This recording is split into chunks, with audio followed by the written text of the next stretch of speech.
What's up, everybody? Thanks for joining the Glad Horror channel, the best horror channel here on YouTube. And today we are going to rank the Hellraiser series from worst to best. Let's get started.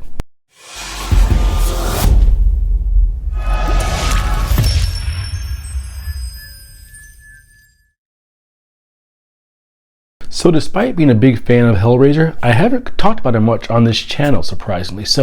But with Hellraiser 22 coming out a couple weeks ago, I figured it was the best time to delve into my favorite, or the ranking of this series from worst to best. Now, for me, Hellraiser started out as one of those things that I was terrified of. When I was a kid, I would see clips of undead Frank in the attic of the house in the first one, and I would see clips of Pinhead, and I ran as far away from that movie as I could.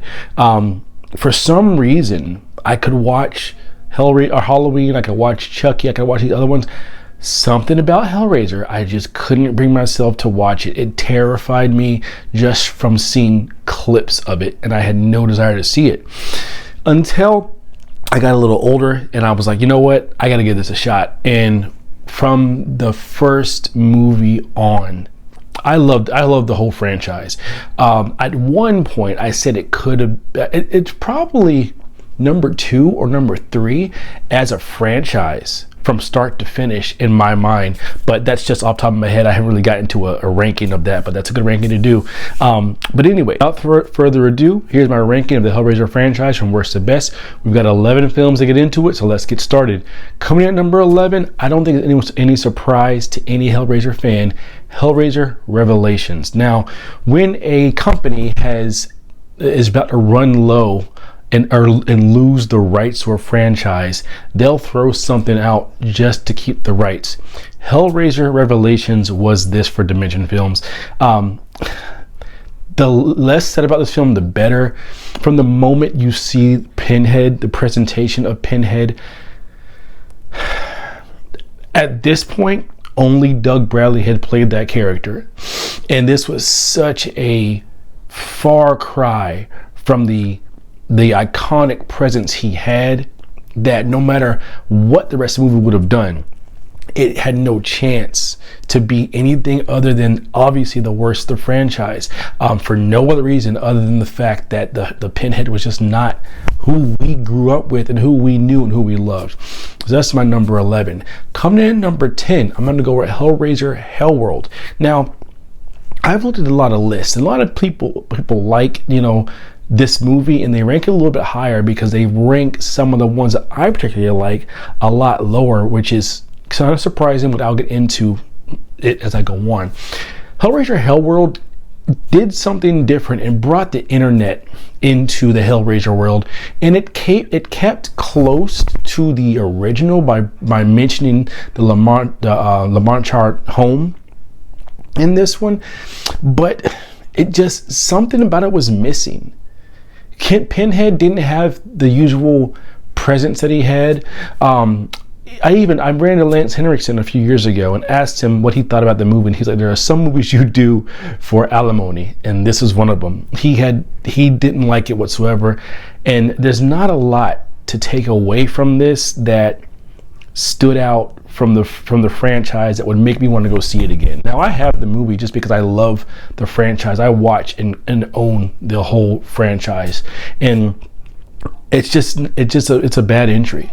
So that's definitely my number 10. Now, before I get into number 9, at this point, every movie is good. There's only 2 movies of the franchise that I really didn't like.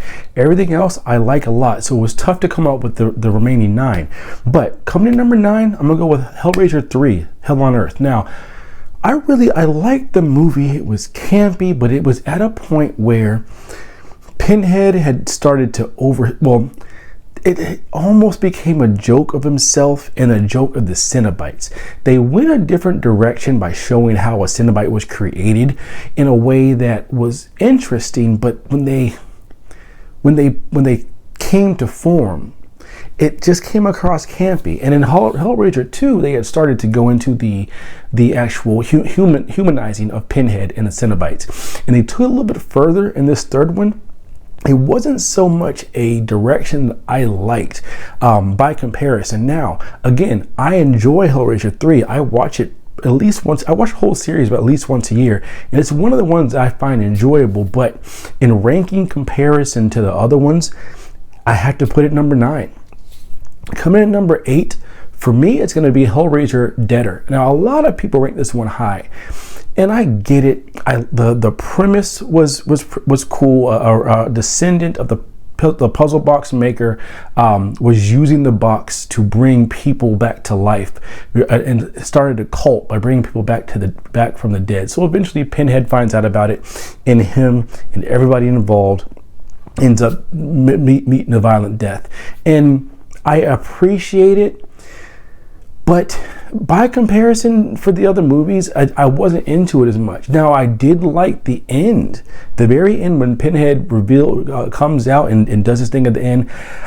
By this point, I was looking for that end, because the Hellraiser was very similar in Saw, that you waited for the end because you knew the end would come with what we're here for, which is generally Pinhead.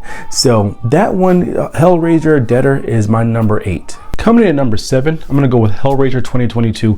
Now, although I wasn't a big fan of Pinhead, I didn't think Pinhead was as grand, as had much of a presence as he's had in other films, or as the characters had in other films. I liked what they did to explain how in depth of how the Cenobites were created, a little bit in a much better and more realistic seeming way than Hellraiser 3 did. I also like how they went in depth of the punishment that the Cenobites in Pinhead put on people, how it's different based on what you're looking for. I also like what they did with the box, of having the box take different shapes, which they kind of took from Hellraiser 2. They started that in Hellraiser 2. So there were a lot of good things in Hellraiser 2022. The only reason it ranks where it does for me is because the presence of Pinhead, the one-liners of Pinhead, the mystique of Pinhead to me wasn't there. I think, and I said it in my review, I think they had too much standstill on screen time for Pinhead. Pinhead's a character that should pop in, be profound, pop out, and that should be about it. That should be the long and short of it. In this case, they too much of overexposure of Pinhead, I think, hurt it.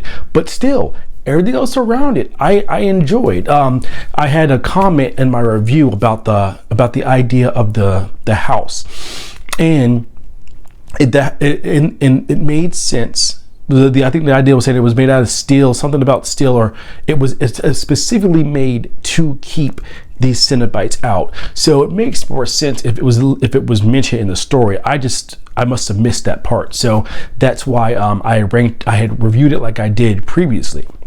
But that's my number 7. Coming in at number 6, I'm going to go with Hellraiser Hellseeker. Now, I love the character of Kirsty, and I was glad to see her back in this.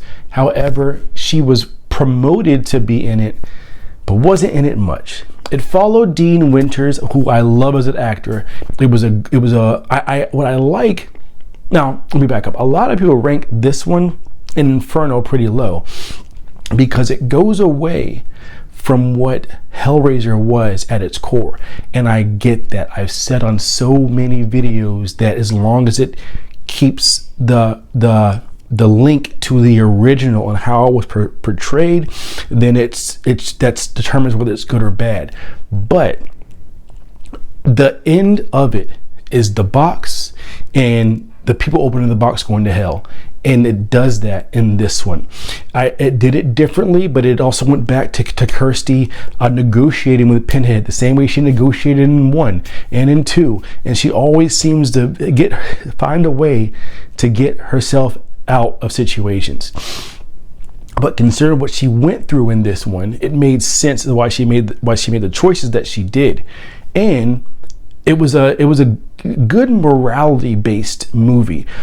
Hellseeker and Inferno both turn Pinhead into more of like a morality judge, essentially. And the Cenobites and Pinhead are the ones that are like they'll if you're wrong in your morals, they're coming to get you. It's more almost spiritual in a way, and not so much in your face as demons, but kind of almost like a good guy essentially, and taking away the ones that are bad. But I liked Hellseeker a lot. That's my number 6. Number 5, I'm gonna go with Hellraiser 4, Bloodline. Now, Pinhead went to space in this one. But the cool thing about that one is it actually made sense. Aside from some of the other characters have gone to space, it made sense. And I like the way that they didn't really go into his backstory, because they did that in 2 and 3. They went into the story of the box, the history of the box. And it was such a gritty and it's like disgustingly feeling like the whole first scene where they brought the woman over and did the ritual with her in the box was just made you feel uncomfortable. That's the scene that sticks out in my head the most about this whole movie. And Pinhead had some great one-liners, like the one-liners when he was talking to the twins and when he was talking to a couple other people. This was Pinhead, one of the best ways to use him, but also exposing him more than he had been exposed. I think in Hellraiser 3, he was overexposed to a point of comedy somewhat. This, they kind of dialed it back, but they still exposed him enough to let you know, hey, this is Pinhead. So that's my number 5. Coming in at number 4, ooh, this is tough. I'm gonna go with Hellraiser Inferno. Okay, I'm gonna defend this movie to anybody. And I've watched and read a lot of people tear Inferno apart, because Inferno was the first one that didn't give you the Hellraiser movie that you're used to. I completely understand it. But again, like I said in Hellseeker, it stuck to the roots. Once the box is open, the person who opened the box's life completely turned upside down. And this is going to be a little bit of a spoiler for you guys who have not seen Inferno.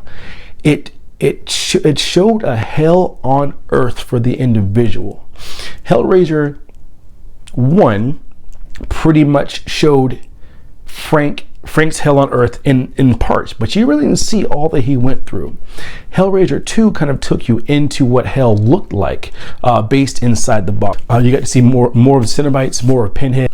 And Hellraiser Inferno was more of this entire hell that our main character has gone through. So basically, essentially, in a way, it's like if Hellraiser 1 just focused on Frank only.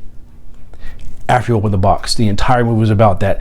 That's what was done in Hellraiser Inferno. But like I said before, Pinhead becomes more of a morality judge, and it had a deep message that the flesh that you indulge in is killing who you are at a spiritual level.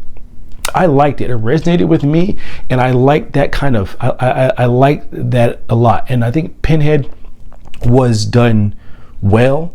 He had some very profound lines. So Hellraiser Inferno is my number 4. Coming in at number 3, I'm gonna go with Hellraiser 2. Now, a lot of people like Hellraiser 2 and say it's the best of the franchise. I liked that it explored the labyrinth that is the box and the configuration and all that stuff, and going into the roots of Pinhead, the Cenobites, and the box. I get all that, but I wasn't a big fan of the humanizing of Pinhead. That, on top of everything else, was what kind of did it for me as far as not ranking it higher. But number 3 is great. It's a really good movie, and this is me just nitpicking my own personal philosophy or my own personal thoughts on the movie. It was really good, and if you were to put it number 1 or number 2, you're not going to get an argument from me, because it's all personal preference. But for me, Hellraiser 2 is number 3. Now, this is what's going to be a little bit, I don't think people agree with me on this one too much, but coming in at number 2, Hellraiser Judgment. I loved Hellraiser Judgment. I absolutely loved it. I have read so many bad reviews about it, and I have had so many people say that it's the worst of the franchise. But number 1, Paul T. Taylor. If there was somebody else to play the iconic Pinhead. Paul Taylor is that guy. He was absolutely phenomenal as Pinhead. He wasn't trying to be Doug Bradley, but he gave you the Doug Bradley feel without ripping Doug Bradley off. I wasn't looking at this and seeing that someone trying to be Doug Bradley. I was looking at it as a guy playing Pinhead well. I like the idea of hell for this person looking disgusting, because there were certain things that happened to these people that were just nasty, made you almost want to vomit. But it's hell. Like, it's not supposed to be nice. It's not supposed to be, make you feel comfortable. So for that reason, that's my number 2. I like everything about the movie. I also, and people said it was too much like some movies we had seen before. Who cares? Who cares? It didn't. I don't think it needed something new in this case, because it played what it was trying to portray very well. So my number 2, Hellraiser Judgment, which leads me to number 1. The very first Hellraiser, 1987, is the best of the franchise for me, because of the depth of that movie. Like I said in my Hellraiser 2022 review, Pinhead was an afterthought. But he was so powerful on screen that he became known as Pinhead. He was lead Cenobite in the movie, but he was so powerful on screen, we gave him that name Pinhead, and he became the forefront. Julia Julia and Frank are the 2 main villains of this movie, and Julia is one of the most evil villains of all horror cinema, and she doesn't get her credit. If I was to think of a ranking list for the worst villains in horror, she'd be up there. She would definitely be up there. The fact of it deals with some very real situations. You had Larry married to Julia. Julia had had an affair with his brother. His brother comes back dead. Frank comes back half a zombie, and she kills men to bring him back whole again. Like this, and then you have Pinhead to top it all off. Like, it was a phenomenal movie, and just uncomfortable and wrong in all the best ways possible. When you think of Hellraiser, it was the quintessential title for that. It was perfectly well done. So that's definitely my number 1. If you're new here, that's my list, guys. If you're new here, share this video, subscribe. We are almost at 1,300 subscribers. Thank you all for subscribing. But if you are new here, go ahead and subscribe to the channel. If you're returning, thank you guys again for watching. I will say this all the time. Without you all watching this, it would not give me as much excitement to continue to do this. So I appreciate all your views, all your likes, all your comments. I'll see you guys next time.